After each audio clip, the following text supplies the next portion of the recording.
Alright, let's get real for a second.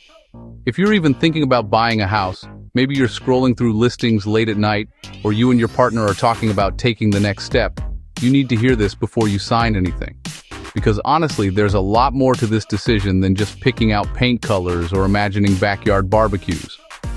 Most of us grow up hearing that buying a house is the ultimate adult move. It's what everyone talks about at family gatherings, what your friends are stressing over at coffee shops, and what keeps people up at night, shuffling through bills at the kitchen table. But here's the thing.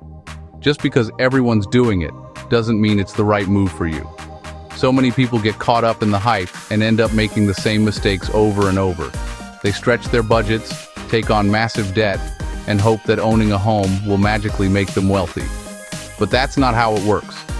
The truth is, a lot of folks end up house poor, meaning they own a home, but they're stressed about money every single month. They can't travel, can't invest, and can't enjoy life because all their cash is tied up in their house. That's not real wealth.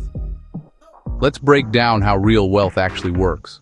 Most people think that buying a house is the secret to getting rich, but that's just not true for the majority of people. Sure, it feels amazing to get those keys and pose for that photo in front of your new place, but the reality is, a house is more about your lifestyle than your investment portfolio. Morgan Housel, one of the smartest voices in personal finance, says it straight. Forget the idea that a house is your ticket to riches. He's not saying you shouldn't ever buy. He's saying you should know what you're really buying. A house is a lifestyle choice. It's about where you want to live, how you want to raise your family, and what kind of memories you want to make. It's not a get-rich-quick scheme, and it's definitely not a guaranteed investment. If you look at the numbers, homes barely beat inflation over the long run. That means, after you factor in all the costs, maintenance, taxes, interest, and repairs, you're not really making a killing. The crazy price jumps in the last couple decades, that was a fluke, not the norm. The housing boom made a lot of people think real estate is a gold mine, but history shows that's not usually the case. Most of the time, home values just keep pace with inflation, not much more. Sure, some people got lucky and made a lot when prices spiked, but that's not something you can count on. You don't want your entire financial future riding on a lucky break. So what is real wealth?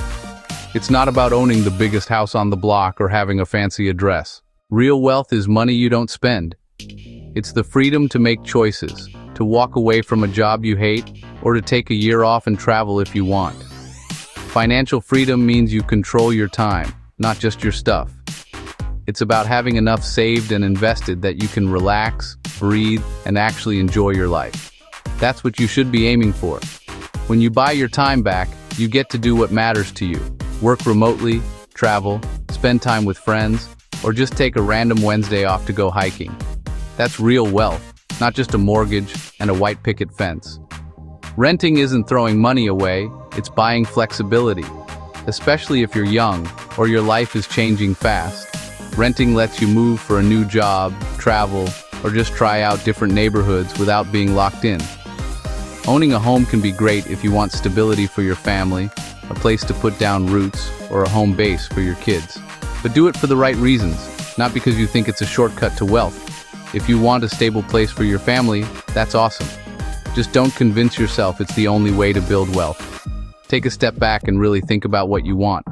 Is it freedom, flexibility, security, or just following what everyone else is doing? Be honest with yourself. And here's the kicker. The goalpost always moves. You buy a house, then you want a bigger one. You get a raise, then you want a nicer car. It never ends unless you decide what's enough for you. Chasing more and more stuff won't make you happy.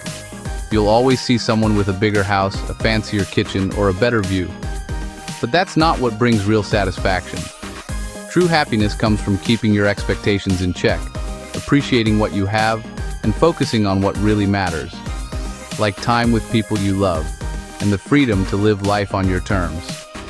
So, skip the house hype. Don't let social pressure or flashy Instagram posts push you into a decision that doesn't fit your life. Keep your cash, invest in things that grow, like index funds, and focus on buying your freedom, not someone else's dream. Simple investments, like index funds, can quietly build your wealth over time, without the stress and risk of betting everything on a house. At the end of the day, real wealth is about having options, peace of mind, and the ability to live life on your own terms. That's the dream worth chasing. If you found this advice helpful, don't forget to hit that like button, subscribe for more smart money tips, and share this video with someone who needs to hear it. Your support helps us keep bringing you valuable content. Thanks for watching.